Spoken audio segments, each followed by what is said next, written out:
Chapter 11. Who Stole the Tarts? The King and Queen of Hearts were seated on their throne when they arrived, with a great crowd assembled about them, all sorts of little birds and beasts, as well as a whole pack of cards. The knave was standing before them, in chains, with a soldier on each side to guard him, and near the king was the white rabbit, with a trumpet in one hand and a scroll of parchment in the other. In the very middle of the court was a table, with a large dish of tarts upon it.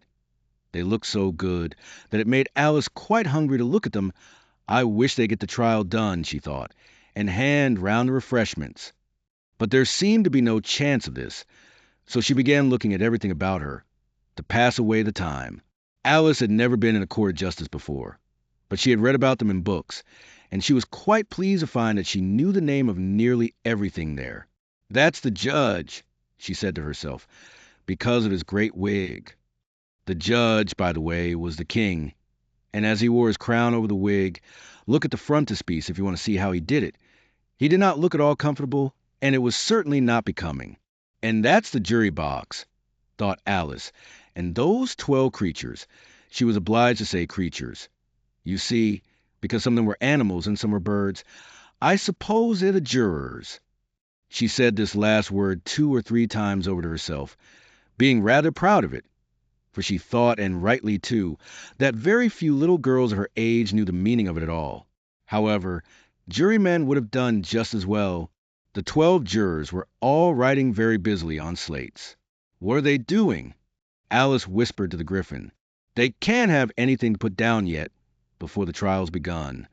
"They're putting down their names," the Griffin whispered in reply, "for fear they should forget them before the end of the trial." "Stupid things," Alice began in a loud, indignant voice, but she stopped hastily, for the white rabbit cried out, "Silence in the court!" And the king put on his spectacles and looked anxiously round, to make out who was talking. Alice could see, as well as if she were looking over their shoulders, that all the jurors were writing down "stupid things" on their slates, and she could even make out that one of them didn't know how to spell stupid, and that he had to ask his neighbor to tell him. A nice muddle their slates will be in before the trial's over, thought Alice. One of the jurors had a pencil that squeaked. This, of course, Alice could not stand, and she went round the court and got behind him, and very soon found an opportunity of taking it away. She did it so quickly that the poor little juror, it was Bill the lizard, could not make out at all what had become of it. So, after hunting all about for it, he was obliged to write with one finger for the rest of the day, and this was of very little use, as it left no mark on the slate. "Herald, read the accusation," said the king. On this the white rabbit blew 3 blasts on the trumpet, and then unrolled the parchment scroll and read as follows. "The Queen of Hearts, she made some tarts, all on a summer day. The Knave of Hearts, he stole those tarts, and took them quite away. Consider your verdict," the king said to the jury.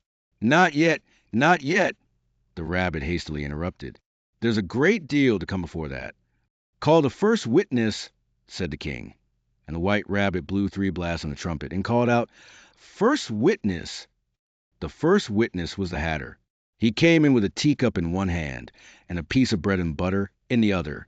"I beg pardon, your majesty," he began, "for bringing these in, but I hadn't quite finished my tea when I was sent for." "You ought to have finished," said the king. "When did you begin?" The Hatter looked at the March Hare, who had followed him into the court, arm in arm with the Dormouse. "14th of March, I think it was," he said. "15th," said the March Hare. "16th," added the Dormouse. "Write that down," the king said to the jury, and the jury eagerly wrote down all 3 dates on their slates, and then added them up and reduced the answer to shillings and pence. "Take off your hat," the king said to the Hatter. "It isn't mine," said the Hatter. "Stolen," the king exclaimed, turning to the jury, who instantly made a memorandum of the fact. "I keep them to sell," the Hatter added as an explanation. "I've none of my own. I'm a Hatter." Here the queen put on her spectacles and began staring at the Hatter, who turned pale and fidgeted. "Give your evidence," said the king, "and don't be nervous, or I'll have you executed on the spot." This did not seem to encourage the witness at all. He kept shifting from one foot to the other, looking uneasily at the queen, and in his confusion, he bit a large piece out of his teacup instead of the bread and butter. Just at this moment, Alice felt a very curious sensation, which puzzled her a good deal until she made out what it was. She was beginning to grow larger again, and she thought at first she would get up and leave the court. But on second thought, she decided to remain where she was as long as there was room for her. "I wish you wouldn't squeeze so," said the Dormouse, who was sitting next to her. "I can hardly breathe." "I can't help it," said Alice very meekly. "I'm growing." "You've no right to grow here," said the Dormouse. "Don't talk nonsense," said Alice more boldly. "You know you're growing too." "Yes, but I grow at a reasonable pace," said the Dormouse, not in that ridiculous fashion. And he got up very sulkily and crossed over to the other side of the court. All this time the Queen had never left off staring at the Hatter, and just as the Dormouse crossed the court, she said to one of the officers of the court, "Bring me the list of the singers in the last concert," on which the wretched Hatter trembled so that he shook both his shoes off. "Give your evidence," the King repeated angrily, "or I'll have you executed, whether you're nervous or not." "I'm a poor man, Your Majesty," the Hatter began in a trembling voice, "and I hadn't begun my tea not above a week or so, and what with the bread and butter getting so thin, and the twinkling of the tea." "The twinkling of the what?" said the King. "It began with the tea," the Hatter replied. "Of course twinkling begins with A-T," said the King sharply. "Do you take me for a dunce? Go on." "I'm a poor man," the Hatter went on, "and most things twinkled after that.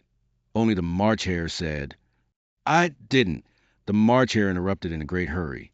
"You did," said the Hatter. "I deny it," said the March Hare. "He denies it," said the King. "Leave out that part." "Well, at any rate," the Dormouse said. The Hatter went on, looking anxiously round to see if he would deny it too, but the Dormouse denied nothing, being fast asleep. "After that," continued the Hatter, "I cut some more bread and butter." "But what did the Dormouse say?" one of the jury asked. "That I can't remember," said the Hatter. "You must remember," remarked the King, "or I'll have you executed."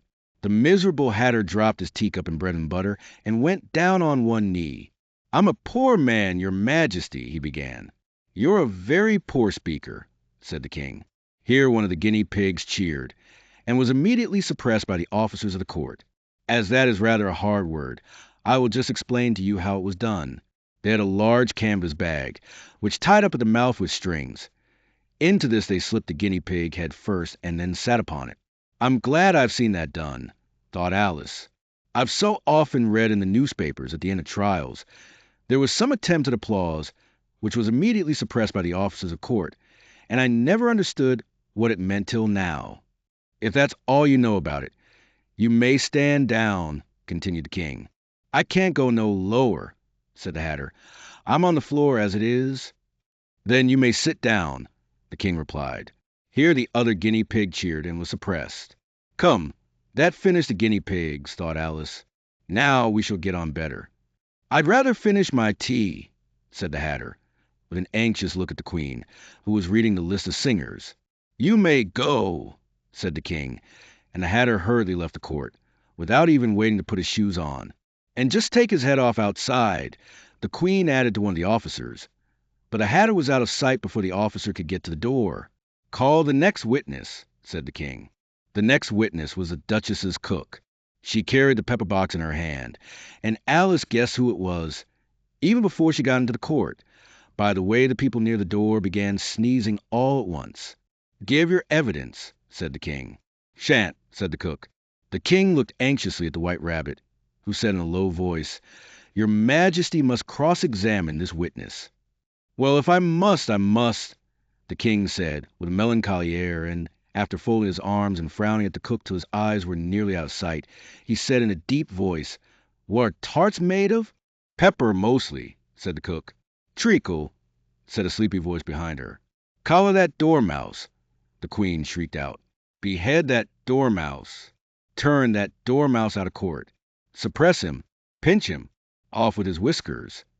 For some minutes the whole court was in confusion, getting the Dormouse turned out, and by the time they had settled down again, the cook had disappeared. "Never mind," said the King, with an air of great relief. "Call the next witness." And he added in an undertone to the Queen, "Really, My dear, you must cross-examine the next witness. It quite makes my forehead ache." Alice watched the White Rabbit as he fumbled over the list, feeling very curious to see what the next witness would be like. "For they haven't got much evidence yet," she said to herself. Imagine her surprise when the White Rabbit read out, at the top of his shrill little voice, the name Alice